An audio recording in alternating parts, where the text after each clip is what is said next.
If you store your guns properly, I'll feel safer when I'm playing outside. Safer when walking home. I won't have to tell so many family members. I'm sorry. I won't hear as many scary stories. And I won't have to tell my kids. This isn't a drill. Please. please. Do it for us. Your family, friends, and neighbors are all counting on you. Never let your gun get into the wrong hands. Remember, always, lock it up. Visit ncpc.org.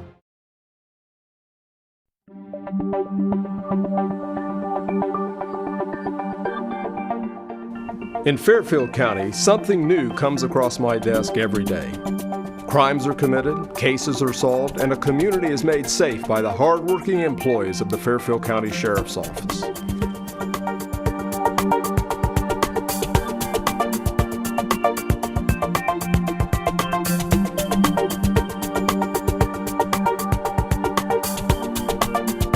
Welcome to This Week with Sheriff Dave Phelan, a weekly program here on LSN Television. We're also carried by a number of the radio affiliates here in Lancaster. Do appreciate you, the viewers and listeners that join us each and every week.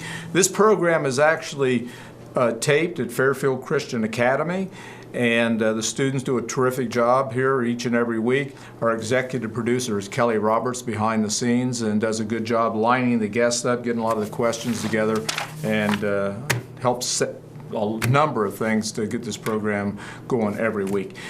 I mentioned this last week, I want to mention it again, that the next two shows coming up, we're going to be doing our year in review, where I'm going to have the commanders of our Detective Bureau, our Jail Bureau, and our Patrol Bureau be right here, and we're going to talk about the big events here in Fairfield County as they affected law enforcement in our county. So it's going to be a terrific program. We did it last year and had a lot of nice comments. And then the following week, we're going to talk about what we plan for next year, some great programming that we're going to be doing within the Fairfield County Sheriff's Office, and some things that we look forward to in the future. And of course, the big news is the jail's being built, and we've been working on that on and off for about 10 years. It's under construction, so we're going to kind of get an update from our jail commander about how that's programmed, how that construction's going, and then when we can look for the opening date. So a lot of good things, so put that on your calendar to make sure you join us here for the next two programs. Back by popular demand is Jessica Murphy with the Reentry Coalition. Thank you for being back, Jessica. Thank you for having me. And we had a great program last week, and since we've been talking, I've learned a lot about some of the things you folks do over there. And this is a program that has been in place for how long now? Since 2010. 2010, but more focused now since we've got some grants, right? Yep, exactly. Yep, we are funded under two grants. We have a state grant and a federal grant. So that's helping tremendously. And how long will those grants run? Our federal grant runs through September of next year. Okay. Our state grant runs through the end of this year, and we have reapplied to get another year on that. Okay. So. Okay, so it's funded through grants. Yes. And for people that may have missed last week's program, just kind of tell us again what the Reentry Coalition is all about. Reentry Coalition is just a bunch of social service agencies here in the county coming together to help ease that transition back home for inmates that are incarcerated in jail and in prison.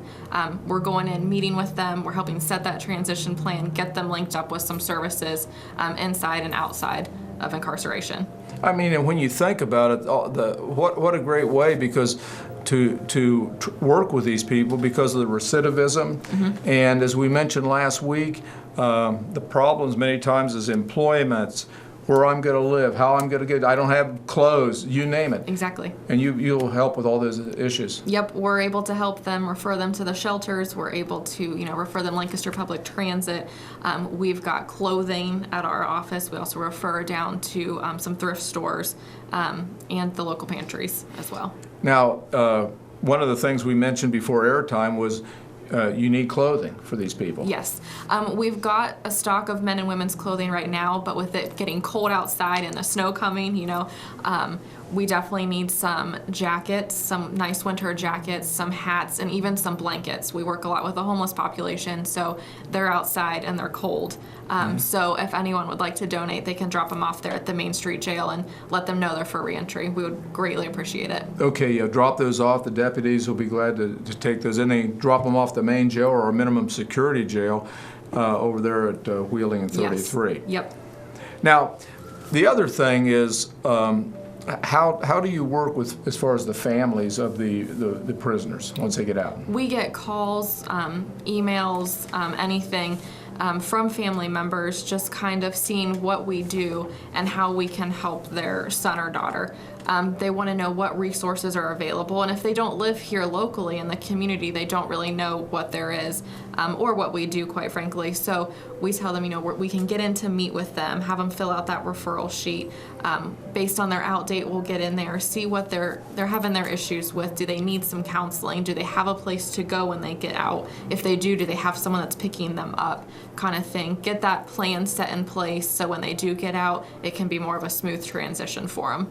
And then how do the prisoners, and you work with the Fairfield County Jail, Yes. but also the penitentiary, Yes. Southeast. Yep. How do they find out about the program? How do they know there is such a thing as a Reentry Coalition? They have our referral sheets out there, and I think also by word of mouth. People that we've worked with before say, hey, they can help you. They're not here to put you down. They want to lift you back up. They want to kind of help you succeed once you get out. And, we get a lot of help, with the deputies and things like that. We're working together. So they get those referral sheets. We get in to see them, and we get them linked up, as soon as we can. Keep that line of communication open with them for what they need. Not necessarily what we think they need, but we want them to let us know what they need help with. Now, do you also try to do you do follow-up with them, call them Yes. later and those kind of things? Yep, we'll do follow-up with them. If they're still incarcerated, we go back and see what else. Have they worked on that resume worksheet? Can they think of anything else that they're going to need help with? Also, when they get out, we set up that appointment to come into our office. We have the ability to help them apply for Medicaid online, getting them linked up with different services inside the office. And our line of communication is always open. We do like to check up and make sure they're still doing okay. And I would think that the longer they're incarcerated, the more problematic it is. Yes, because things change. Yes. Yeah. If someone was just in like 30 days and they're out, they can probably get their life reestablished. Yep. But if someone was in, for years, it's got to Yep. be particularly problematic to figure out what to do next. Yep, their lives are changing. Our town is changing. It's not the same as if they went in 10 years ago. It's not going to be the same. 30 days, like you said, it's a little bit easier to transition, but ones that have been in there for years, it makes it a little difficult, and that's what we're here to help with. And you had a great story last week. You talked about a young man that had gone through the program, and he's actually come back to donate some clothes and, Yep. and try to help. Yep, he's made multiple donations, shoes, hats, book bags. He sees these people in the same situation that he was and how we can help, and now he's wanting to help back, and that's a great story. It's fantastic. And how many people are on your staff? We have 3 people on staff. Myself, I kind of do the administrative oversight of the program. And then we've got Stacy. She is a reentry specialist, and she works under the federal grant, our HOPE project, with the females. Okay. And then we have Jeff, and he's working under our state grant, working with both male and females. And one thing I've often thought about is, at least with the females, there's a higher degree of vulnerability. Yeah, definitely. I think it's a population that hasn't necessarily been focused on. We're kind of giving them that attention to get them the services, focusing on their needs as a female, not competing them with the males and things Yes. like that. But definitely, we get a lot of great feedback from them on the services that we can provide. Yeah, and I remember, as I mentioned earlier, my wife had a ministry called Grace Haven, and that addressed women getting out of jail when they had nowhere to go. There was a couple homes here in Lancaster. In fact, there still is. But she said it was so difficult. Before they started Grace Haven, there would be girls that would get out of jail with just the clothes on their back. Yep. And there they would be. Mm-hmm. And, so you had many times a young woman that was having problems with addiction, and just to walk out onto Wheeling Street and know where to go. Yep. And many times the only option they had, or they felt they had, was going back to their drug dealing boyfriends. Yep, and that's what we don't want to see that happen, so that's why we get in there when we can. And, like you said, the clothing, that's all they have. And a lot of us that, we don't think of those things, and those are very minor, but they're very important. They've got to have clothes, and so we're there to help with that, and they're more than welcome to come into our office and go through what we have. And are the majority of the people you're working with have problems with substance abuse? Yeah, Yeah, I think that is a huge problem with majority of the people that we see. So as part of the program to try to get them some help with their addictions, with their... Yep.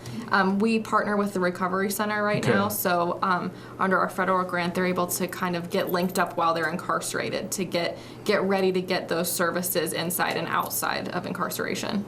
Now, is there some process or some way that you work as far as trying to find them a place to live? Are there some landlords, or is there some availability there for people? We don't have the actual opportunity to get them placed, but we refer to the shelters, and then, you know, sometimes we do refer down to 211. They have a housing specialist down there, so we can send them down there to see if they can get any sort of help with housing. Yeah, well, you know, these the shelters are just so important, especially now we're into cold weather. Yeah. And we have certainly a homeless group in the county in Lancaster, and every year our community watch people go out and you know, try to seek out these folks and try to make sure that they're, you know, not going to freeze under a bridge someplace. And they try to get a count on how many homeless people we actually have in Fairfield County. Yeah, and that's why we'd like to accumulate some more blankets and hats and jackets and stuff like that, so we can distribute those to our clients that don't have a roof over their head. What are your hours of operation? Monday through Friday, 8 to 4 p.m., and then we're closed on major holidays. Okay. Is there if there's a family member out there that's listening or watching the program, is there a way they can get in touch with you if they have a loved one that's incarcerated? Yes, they can definitely give us a call. They can also email us. We have a link underneath the Sheriff's Office website. They can get right to our emails and our phone number and give us a call. Well, great. Anything we missed here in the last couple of weeks? We covered a lot of ground. I think we have covered a lot of ground. Just get our word out there on what we're doing. Well, I appreciate you. Jessica Murphy with the Reentry Coalition, and doing a great job for a lot of helping people. Thank you very much. And you know, anytime you're in the people business, there's a lot of rewards and certainly some frustrations, but some good stuff, and I appreciate what you're doing, and the people are helping you with that. Thank you. Yeah, I know Lieutenant Churchill's had nothing but good things to say about the program. Yep, he's been very helpful. Yeah. Well, we're just about out of time. I want to remind everyone that as we are into the Christmas season, if you're out there shopping, be careful. Many times we see an uptick as far as cars that are getting broken into and those kind of things. So just a reminder before we go off the air today, make sure you do not leave packages in your car. Make sure you're putting them in the trunk. Don't leave your purse and a card or something like that. Don't carry a lot of cash with you. And if you see anything that's suspicious, in other words, if you're walking from the store to your car, you see something that looks suspicious, don't go out. Go ahead and get a hold of someone. We will be glad to come out, or they'll get a hold of the store security or the manager or someone at the store. We want to make sure you're going to have a safe Christmas, and so just a couple reminders. Again, next couple weeks, going to be a great program. We're going to have year in review with a number of our commanders, and then the following week we're going to talk about goals for 2016. As hard as that is to believe, another year behind us. Well, the clock on the wall says we're just about out of time. Do appreciate our executive producer, Kelly Roberts, the students here at Fairfield Christian Academy that put this program together, and I'm certainly appreciative of each and every one of you. It's a humbling experience. It's an honor to be your sheriff here. We have a terrific support system within the county, and many things we hear across the country where, you know, there's a lot of negative things going on against the police. We just do not have it in this county. We have a great group of citizens, and from the law enforcement perspective, we appreciate each and every one of you. Until next week, same time, same place, God bless, and we'll see you right here next week.